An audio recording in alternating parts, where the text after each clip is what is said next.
श्री कृष्णा। मेरे बाल कृष्ण चैनल में आपका स्वागत है।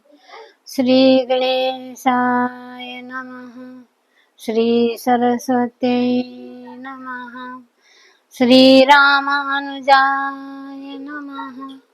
लक्ष्मीनाथ समारंभा नाथयानि मध्यमा देवी सरस्वती व्यासं वन्दे गुरु परम्परा। कर्पूरगौरं करुणावतारं संसारसारं भुजगेन्द्रहारं सदा वसन्तं हृदयारविन्दे भवं भवानी सहितं नमामि।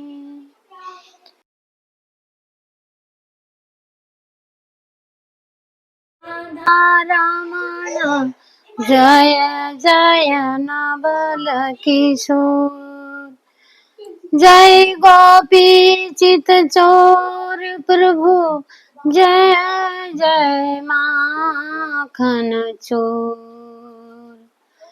राधा मेरी मात है, पिता मेरे घनश्याम, तिन दोनों के चरणों में मेरा कोटि कोटि प्रणाम। योगिनी एकादशी, योगिनी एकादशी कल रखी जाएगी। व्रत रखने का नियम, सुबह ब्रह्म मुहूर्त में उठ के स्नान करना, स्नान करके साफ सुथरा वस्त्र पहनना, फिर उसके बाद वो चाहे आपने ठाकुर जी की सेवा ले लो, सेवा कर लो, स्नान कराना, वस्त्र पहनाना, भोग लगाना, चाहे गौ माता की सेवा ले लो, गौ माता को कुछ खिला दो, फल खिला दो या घास खिला दो या पालक ही खिला दो, कुछ भी खिला दो, गौ माता की सेवा ले लो। जानवर जितने भी है उनको पानी पिलाना, ये सब इंसानों का धर्म है, क्योंकि जिस जगह इंसान होता है उसी जगह वो बेजमान भी होता है। भगवान ने सबको बराबर दिया हुआ है, उसी जगह जन्म दिया हुआ है उन लोगों को।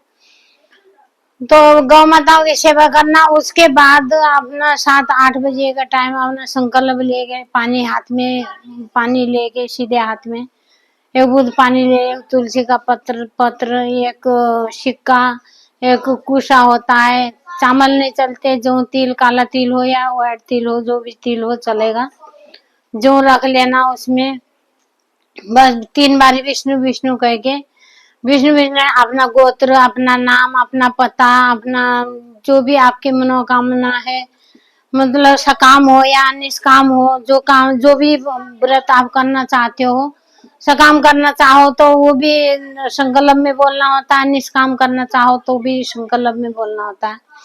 बोल के भगवान विष्णु को अर्पित कर दो, उनके चरणों में पानी समर्पित कर दो, खुद को भी समर्पित कर दो कि प्रभु हम श्रद्धा पूर्वक जैसे भूखे रहेंगे, हमारा मन ना करे, प्रभु हमें शक्ति देना, हम आपका व्रत करना चाह रहे, बोल के आपने संकल्प करना। संकल्प करने के बाद फिर व्रत उठाना, दिया जला लो, चाहे अखंड दिया जला लो उस दिन का, एक दिन का चाहे आधा जला। फिर उसके बाद दिन भर भगवान का नाम, जैसे और दिन हम कम लेते हैं नाम, तो उस दिन डबल टेबल नाम लेना चाहिए। दिन भर हमने चलते फिरते, नहाते धोते, खाते पीते, उठते बैठते, जहाँ भी आते जाते जो भी है, श्रीमन नारायण बोल दो, या राधे कृष्ण बोल दो, या सीताराम बोल दो, या जो भी बोलना, जो भी आपका मन करता है वो भी बोल दो, या तो ओम नमो भगवते वासुदेवाय बोल दो। ज्यादातर ये बोलना चाहिए, ओम नमो भगवते वासुदेवाय। तो ये महामंत्र है भगवान का। इस मंत्र को जाप करने के बाद फिर अपना फलाहार करके, जैसे फलाहार काटोगे, पहले भगवान को अर्पित कर दो, भगवान के चरणों में दे के भगवान को खिला, भोग लगाने के बाद ही आप प्रसाद ले सकते हो। हाँ, किसी की तबीयत खराब है, कोई बीमार है, कोई बड़ा बुढ़ा है या नहीं हो रहा उनसे, तो फिर दवाई खानी है, दवाई खा सकते हैं। दवाई खानी है, पहले फलाहार कर लो खूब बढ़िया से, दूध की बनी हुई चीज ले लो, दूध, गाय का दूध हो, दूध ले लो।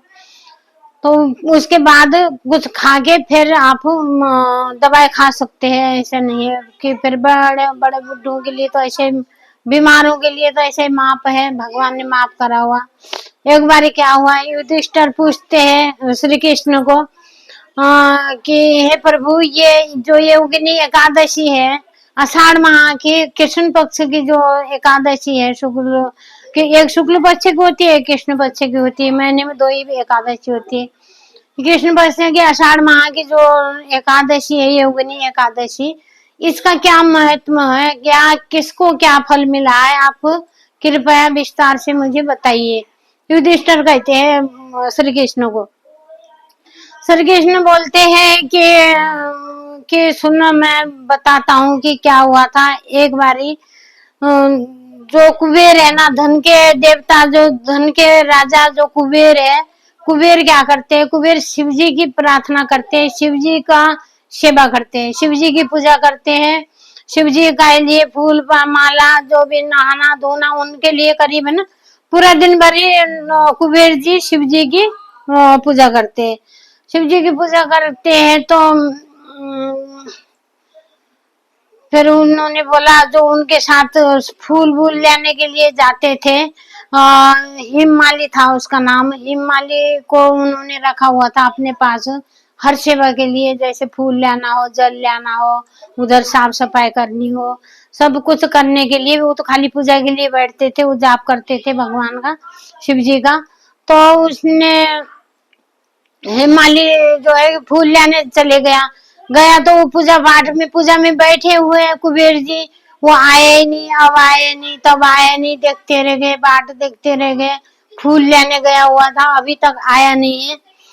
परेशान हो रखे थे कुबेर जी। तो वहां से क्या हुआ, उसकी जो हेमाली था, उसकी स्त्री, उसकी पत्नी जो थी, वो अपने नहा धो के तैयार होके श्रृंगार करके, वैसे बहुत खूबसूरत थी उसकी बीवी। तो उसने अपनी बीवी को देखा तो फूल लाना भूल गया, अपनी बीवी में रम गया। तो अपनी बीवी के साथ उसने टाइम व्यतीत किया। तो फिर आया, स्नान नहीं किया, कुछ नहीं किया, वो ऐसे ही उसको याद आई, अरे मुझे तो फूल लेके जाना था, कुबेर जी अब क्या करेंगे मेरे साथ, मैं यही भूल गया हूँ तुम्हारे साथ बैठ के। अपनी पत्नी को कहने लगा, जल्दी जल्दी में वो चले गया तो वहां कुबेर जी इतने खुंदक में थे, इतने क्रोधित हुए कि मूर्ख, तुझे इतना पता नहीं है कि भगवान की पूजा चल रही है, शिव जी की पूजा चल रही है, तो फूल लेने गया था, अभी तक नहीं आया, तो कहाँ रह गया था, क्यों? तुझे मैं शराब देता हूँ, तू जा मृत्यु लोक में जा, तुझे 18 तरह का कोड़ हो जाए तेरे को।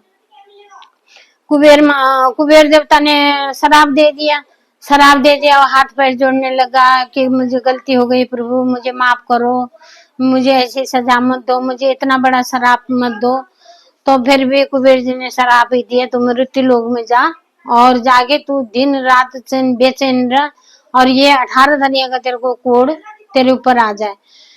नीचे मृत्यु लोक में फेंक दिया, ऊपर से नीचे फेंक दिया। तो वहां जब वो इतना कोड़ हो गया, इतना कोड़ शरीर में हो गया, पीप बहता था, पीप का नदी नाला वो छटपटाता था, धूप लगती थी, बड़े दर्द होते थे, घाव में जख्म में एक एक उंगली सब टूट टूट के गिर रही थी। और वो भगवान से प्रार्थना करता रहा, हे प्रभु मुझे इतनी सजा मत दो कि मेरी इतनी सी गलती के लिए इतनी बड़ी सजा मत दो। कोई भी मैंने कुछ भी नहीं करा था, मैं अपनी स्त्री के साथ था, प्रभु मैंने कोई इतना बड़ा पाप नहीं किया। अब क्या हुआ, जाके वहां गया, रो रहा था, तड़प रहा था। एक संत मिले, संतों ने बोला ये क्या हो गया? कहने लगा प्रभु मुझे ऐसे ऐसे कुबेर जी ने शराब दे दिया, मैं रात को भी सो नहीं पाता, दिन को खा नहीं पाता, मैं तड़प रहा हूँ, मेरे शरीर में बहुत जलन हो रही है, बहुत मुझे इस घाव के पीड़ा से मैं दिन रात नहीं सो खा पाता। तो फिर उन ऋषि ने बोला तो पहाड़ी में जा, पर्वत में जा, पर्वत के किनारे में एक ऋषि है, मार्कंडी ऋषि है, मार्कंडी ऋषि तपस्या कर रहे हैं, तो वहां जाके मार्कंडी ऋषि का दर्शन कर और उनसे बोल के क्या किया जाए, तेरा कोढ़ ठीक हो जाएगा। तो गए सीधा पर्वत में गए, हिमालय पर्वत में गए, हिमालय पर्वत में थे, मार्कंडेय ऋषि जो कि अपना पूजा ध्यान कर रहे थे गुफा के अंदर, माला जप रहे थे। तो जब गया उसने दूर से दर्शन किया। मार्कंडेय ऋषि ऐसे थे कि वो उनको पता लग जाता था, कोई दूर दूर से भी आए तो कौन आया कौन गया सब पता लग जाता। तो उन्होंने देखा कि ये कोड़ होके इसका सारा शरीर में कोड़ हुआ पड़ा है, बदबू आ रही है दूर से भी, तो इसका ये आया है तो कुछ मेरे से मदद मांगने आया है, मुझे इसकी मदद करनी चाहिए। मार्कंडेय ऋषि आए, बोले कि हाँ क्या चाहिए तुम्हें? बोले कि प्रभु मुझे ऐसे ऐसे, मैं अपनी स्त्री के साथ सारी बात बताई, एक एक बात बताई उनको कि इसीलिए कहते हैं ना, कोई बात नहीं छुपानी चाहिए। भगवान को भी कभी नहीं बात छुपानी चाहिए। संतों की वाणी में ही सब कुछ होता है, अमृत छूटता है उनकी वाणी से, तो वो जो कहते हैं वो बराबर होता है। तो इसलिए मार्कंडेय ऋषि को बताया कि मैं फूल लेने गया था, ऐसे ऐसे मैंने अपनी स्त्री के साथ बैठ गया, मैं जा नहीं पाया वहां, 2-4 घंटे के बाद गया तो मुझे शराब दे दिया कुबेर जी ने। तो अब ये शराब को मैं कैसे काटूं प्रभु? मेरे को इससे अच्छा तो मौत मुझे दे दिया होता, वो स्वीकार था मुझे, ना मरने का ना जीने का, मैं क्या करूं? तो मार्कंडेय ऋषि बोले कि तू ऐसे कर, आषाढ़ के महीने में शुक्ल पक्ष वो कृष्ण पक्ष की एकादशी आएगी, योगिनी एकादशी आएगी, इस योगिनी एकादशी का व्रत कर, एक श्रद्धा से बिल्कुल ध्यान से वो गाथा सुनियो। बर्तन करने भी ऐसे भी गाथा सुनने से भी आधे पाप कट जाते हैं। तो जो 88,000 लाखों दानों के जितना पुण्य इस योगिनी एकादशी से मिलता है, तो तू जाके अपना इस एकादशी का व्रत कर ले। व्रत का ये व्रत की विधि बता दिया मार्कंडेय जी ने, और सब इसी विधि से करियो, ऐसे संकल्प करियो, ऐसे दिए जलाइयो, ये काम करियो। सब जितने भी करा उनने फॉलो किया, उनने जो जो उन्होंने बोला था वो चीज उसने किए तो उसका कोड जाता रहे।